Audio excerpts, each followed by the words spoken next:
భాను ఈ రోజు మా కంపెనీ బోర్డ్ ఆఫ్ డైరెక్టర్స్ గా బాధ్యత తీసుకుంటుంది.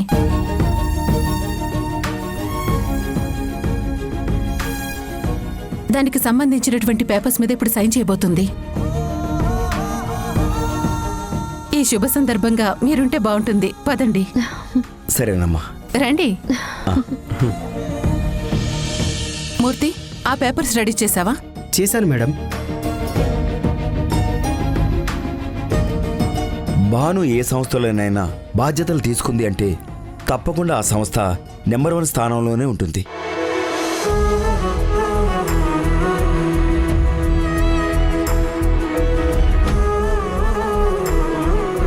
తన్ని మా కంపెనీలో మార్కెటింగ్ హెడ్గా అపాయింట్ చేస్తే అందరూ తప్పట్టారు. కానీ తన వల్ల మా కంపెనీకి ఎంత ప్లస్ అయిందో తర్వాత అర్థం చేసుకున్నారు. ఇప్పుడు డెఫినెట్గా మీ కంపెనీ కూడా హెల్ప్ అవుతుంది.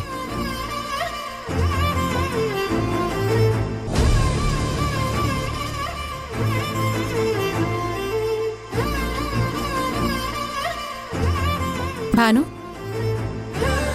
ఈ రోజు నుంచి నువ్వు మన కంపెనీ బోర్డ్ ఆఫ్ డైరెక్టర్స్ లో ఒకదానివి. ఇదిగో పేపర్ సైన్ చేయి.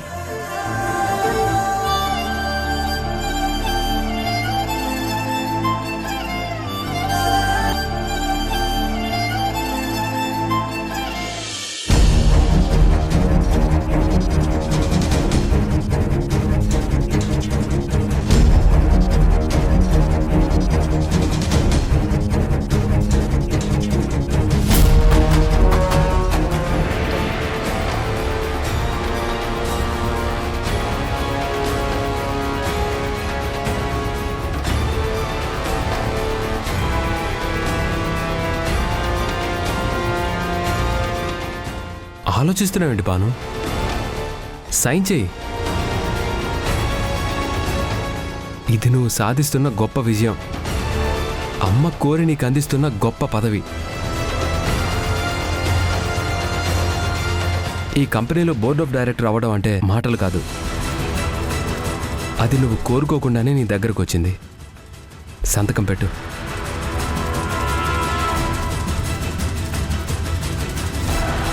భాను పెట్టలేదు కార్తీక్, నేను పెట్టనివ్వను. ఆఫీస్కి రాకపోతే ఊరుకున్నాను కదా అని ఇప్పుడు సంతకం పెట్టకపోతే ఎందుకు ఊరుకుంటారు? ఆంటీ అవమానంగా ఫీల్ అవుతారు. ప్రాణం పోయినా ఊరుకుంటారు, కానీ పరువు పోతే ఎటువంటి పరిస్థితుల్లోనూ ఊరుకోరు. ఈరోజు ఇక్కడ పెద్ద గొడవ జరుగుతుంది. Wait and see.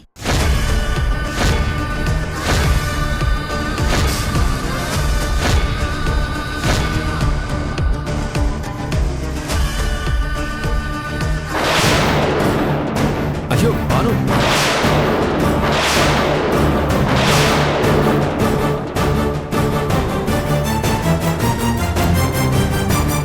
భాను ఏంటి నువ్వు చేస్తున్న పని?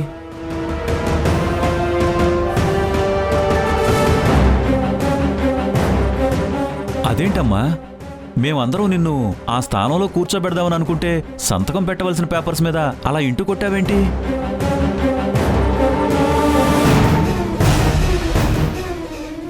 అమ్మ భాను, ఊర్మిళాదేవి గారు నీకిస్తున్న గౌరవానికి నిదర్శనం ఇది. అలా చేసావేంటి?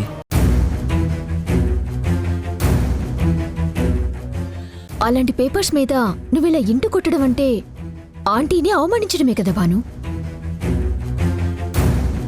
అలాంటి తెలివి తక్కువ పని ఎందుకు చేశావు? ఎవరు ఏం మాట్లాడకండి.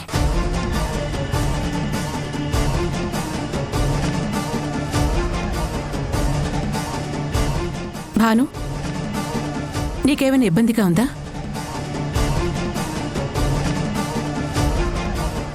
నాకు ఈ పొజిషన్ వద్దత్తయ్యా.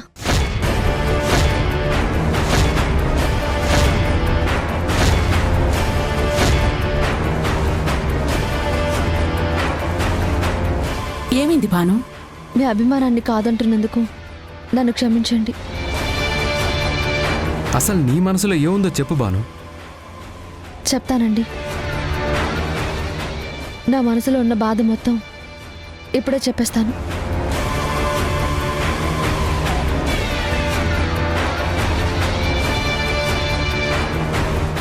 నేనెందుకు ఈ పదవి వదులుకుంటున్నానో కూడా చెప్తాను.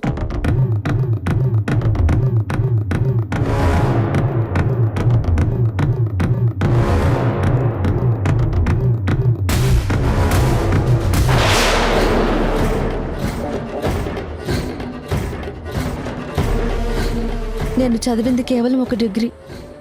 అది పెద్ద చదువు కాదని నాకు తెలుసు. కానీ ఇప్పుడు ఈ పోస్టు నా చదువు కన్నా చాలా పెద్దది. అభిమానంతో నాకు ఇచ్చినా అది తీసుకునే అర్హత నాకు లేదు. చదువు అనేది ఒక అర్హత కావచ్చు భాను, కాదని నేను చెప్పట్లేదు. కానీ ఏ తెలివితేటలు లేకపోయినా వ్యాపారాన్ని ఎలా ముందుకు తీసుకెళ్లాలో అందుకు కావలసినటువంటి తెలివితేటలన్నీ నీ దగ్గరున్నాయి. సమస్యని ఎలా పరిష్కరించాలో ఆలోచించాలో అనేటువంటి సమయస్ఫూర్తి నీ దగ్గరుంది.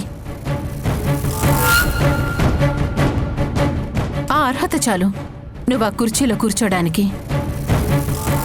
అవునమ్మా, నువ్వు మా కంపెనీలో చేసిన పని అదే కదా? నిజమే సార్. అప్పుడు నాకు ఉద్యోగం అవసరం. ఏ పోస్ట్ వచ్చినా దాన్ని నేను నిలబెట్టుకోవాలి. అందుకే కష్టపడాలి. కానీ ఇప్పుడు నాకు కుటుంబం ముఖ్యం. నా వాళ్ళని నేను జాగ్రత్తగా చూసుకోవాలి. కంటికి రెప్పలా కాపాడుకోవాలి.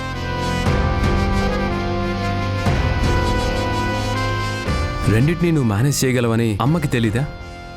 ఆ శక్తి నీకుందని నీకు తెలీదా? తెలియడం వేరు, పనిచేయడం వేరండి. ఒక బాధ్యత తీసుకుంటే దాన్ని 100% నిర్వర్తించగలగాలి.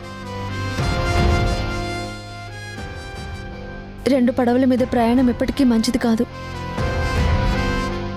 ఎక్కడా ప్రశాంతత ఉండదు. ఏ పని పరిపూర్ణత కాదు.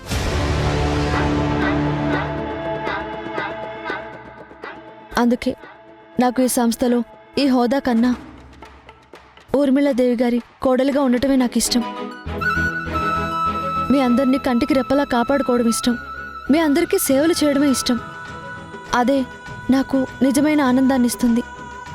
ఇదంతా కాదు. అది కాదు బాను. ఆ కార్తీక్, ఏ పనైనా సరే మనస్ఫూర్తిగా చేయాలి. ఇష్టంతో చేస్తే ఆ పనిలో కష్టం అనేదే ఉండదు. అదే బలవంతంగా చేస్తే తనని బానిసని చేశారన్నటువంటి భావన వస్తుంది. భాను మనసేంటో మనకి చెప్పింది కదా, తన మాటకి గౌరవం ఇవ్వడం మనందరి బాధ్యత.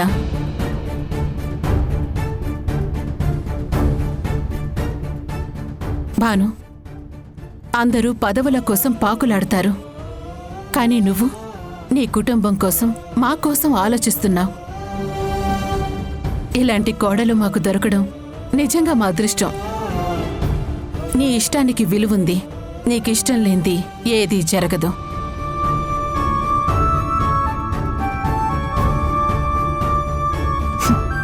ప్రతి సమస్యని నీకనుకూలంగా ఎలా మార్చుకోవాలో నీకు తెలుసు భాను. ఎంతో తెలివిగా నేను నెరికించాను అనుకున్నాను. కానీ అంతకన్నా తెలివిగా నువ్వు తప్పించుకున్నావు.